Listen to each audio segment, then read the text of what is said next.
La Peugeot 607 était équipée de moteurs 4 et 6 cylindres, essence et diesel. Le moteur essence de base de 2,2 litres est très populaire sur le marché secondaire. Selon les années, elle développe 158 ou 163 chevaux et permet de circuler avec calme et dignité dans cette limousine. Il peut également être gazé assez facilement, ce dont les utilisateurs du 607 sont heureux de profiter.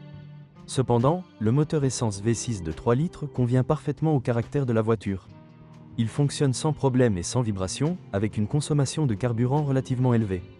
Associé à une transmission automatique, en ville il dépassera facilement les 15 L 100 km, tandis que sur autoroute il pourra descendre jusqu'à environ 10 L 100 km.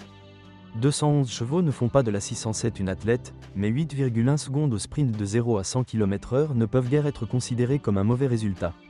Ici, la douceur du développement de la puissance et le bon fonctionnement du moteur sont bien plus importants. Les moteurs à essence fonctionnent plutôt sans problème. Le V6 remplit étroitement le compartiment moteur, ce qui augmente les coûts d'entretien de ce moteur. Le 4 cylindres diesel 2.2 HDI séduit avec sa faible consommation de carburant 6 L 100 km sur autoroute n'est pas un gros problème. En ville, il faut y ajouter 2 à 3 L 100. Le moteur HDI 6 cylindres de 2,7 litres a été créé en coopération avec Ford. Il a également interprété, entre autres, dans Jaguar S-Type ou Range Rover Sport première génération. Dans la Peugeot 607, c'est un choix plus risqué à part les accessoires qui, après un kilométrage de plus de 250 000 km, peut nécessiter un remplacement. Il a eu des problèmes de fissuration des vilebrequins et des roulements en rotation. Comme si cela ne suffisait pas, au cours de la période initiale de production, ce moteur a souffert de défauts de pompe à huile qui, dans des cas extrêmes, pouvaient conduire à un grippage du moteur et de boîtiers de thermostat fissurés. Les problèmes ci-dessus ne s'appliquent pas à toutes les voitures.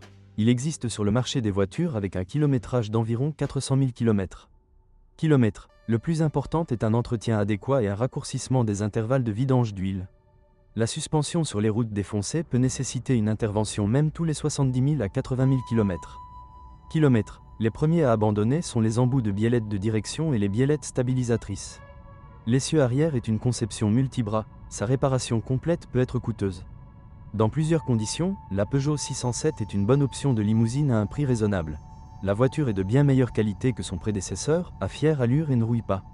Il est important d'éviter les moteurs diesel usés dont l'historique d'entretien est inconnu. Notre choix est un V6 essence à transmission automatique. Bien qu'il consomme beaucoup de carburant, le gros moteur essence convient parfaitement au caractère de cette voiture. Avantages: intérieur spacieux et bien isolé. Un équipement important dans la plupart des unités. Prix d'achat avantageux. Défauts: moteur 2.7 HDI problématique. La qualité de fabrication diffère des voitures haut de gamme.